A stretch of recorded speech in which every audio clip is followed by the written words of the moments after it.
Friends, ఈరోజు గోంగూర కూర ఎలా చేయాలో మీకు ఈరోజు ఈ వీడియోలో మీకు నేను చూపించాలనుకుంటున్నాను. ఫ్రెండ్స్, ఈ విధంగా చేసుకొని మీరు తిన్నట్టయితే చాలా టేస్టీగా ఉంటుంది. ఒకసారి ట్రై చేయండి, చాలా బాగుంటుంది ఒక విధంగా. ఫ్రెండ్స్, నేను మీకు ఒకటి చెప్పాలనుకుంటున్నాను. మన ఇరుగు పొరుగు వారితో మనం అందరం కూడా మంచిగా ఉండాలి ఫ్రెండ్స్. మనకి ఏదైనా ఆపద వస్తే వాళ్ళు వచ్చేటట్టుగా అన్నట్టుగా ఉండాలి.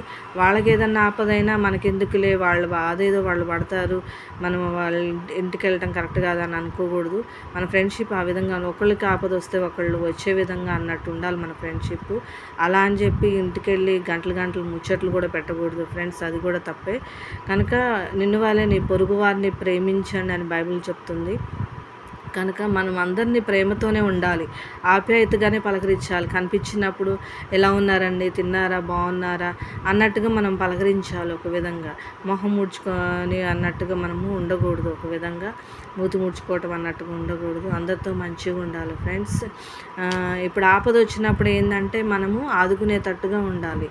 ఒక సందర్భం చూసుకున్నట్టయితే నాకు ఒక విషయం తెలిసింది ఏంటంటే, సిటీలో ఒక ఫ్యామిలీ ఉన్నారు ఫ్రెండ్స్. తల్లి లేదు, తండ్రి ఒకడే ఉన్నాడు, పెద్ద ఆయన. వాళ్ళిద్దరు పిల్లలు ఏంటంటే ఫారెన్లో చదువుకుంటున్నారు, జాబ్ చేస్తున్నారు వాళ్ళు. ఒక్కడే తండ్రిని మంచి చూసుకోవాలని పనమ్మాయిని కూడా పెట్టారు.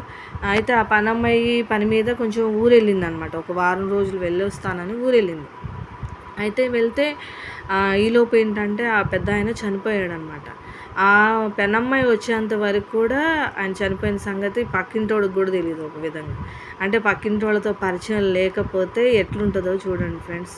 అప్పుడు వాళ్ళు చాలా ఫ్యామిలీ అంతా చాలా బాధపడ్డారు. మరి ఇరుగు పొరుగు వారితో మనం పరిచయం పెంచుకుంటే ఈరోజు మా తండ్రికి ఇట్లా అయిందని సంగతి వాళ్ళు మాకు చెప్పేవాళ్ళు కదా అన్నట్టుగా చాలా ఇదైపోయారు వాళ్ళు. కనుక ఇరుగు పొరుగు వారితో మనం అందరితో మంచిగానే ఉండాలి ఫ్రెండ్స్. ఎవరితో పగలు పెంచుకోకూడదు. అందరితో మనం స్నేహభావంతోనే కలిగి ఉండాలి. ఎవరికైనా ఆపద అంటే మనం ముందు వెళ్ళిపోవాలి. కనుక అందరితో మనం మంచిగా బైబిల్ ఏమని చెప్తుంది, నీకు ఆపద వచ్చినప్పుడు దూరంలో ఉన్న నీ సహోదరుని కంటే దగ్గరలో ఉన్న నీ పొరుగువాడు వాసి అని చెప్తుంది.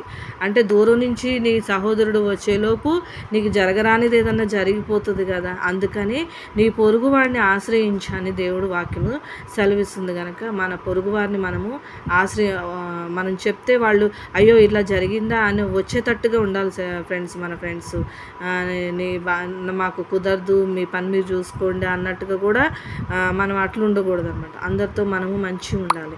ఈ విధంగా బాయిల్ అయ్యాక గోంగూర ఈ విధంగా ఎనుపుకొని ఒక బౌల్లోకి సర్వ్ చేసుకుంటే సరిపోతుంది ఫ్రెండ్స్. దీనికి తాలింపు కూడా అవసరం లేదు.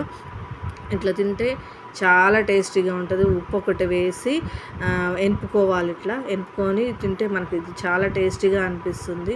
ఒకసారి మీరు అందరు కూడా ట్రై చేయండి ఫ్రెండ్స్. చాలా చాలా బాగుంటుంది, చాలా రుచిగా ఉంటుంది. అమ్మమ్మ, నాయనమ్మ, అమ్మలు వండిన ఫుడ్ ఇది ఒక విధంగా. నేను మీకు ఇది చూపిస్తున్నాను. Thank you friends.